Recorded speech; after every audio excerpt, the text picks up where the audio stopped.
Welcome to Tools. In this quick video, I'll show you how to use tools to improve the quality of your work in design and construction. You can access the Tools website on your laptop or mobile, or download the app by searching Building Tools in your App Store. Let's dive in. Getting around is simple. Use the search feature or the intuitive graphic navigator on the home screen. Select a category and choose what you need from over 300 tools in the menu.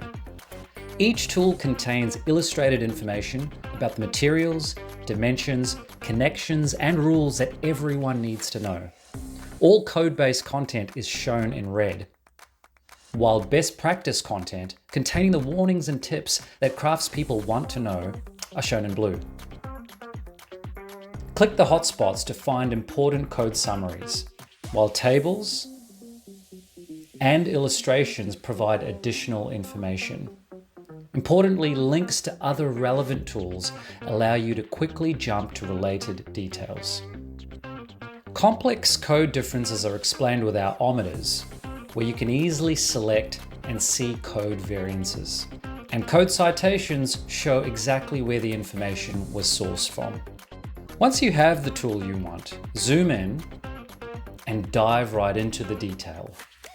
You can quickly check something that you don't know, confirm something that may be right or wrong, and understand something complex as you detail it. Harness the power of tools to accelerate communication. You can quickly share tools with someone simply by creating a share link, exporting as a PDF, or embedding it into a document using a spec block. Tools is construction knowledge made simple. Start using it today to boost the quality of your work, whether you're in design or construction.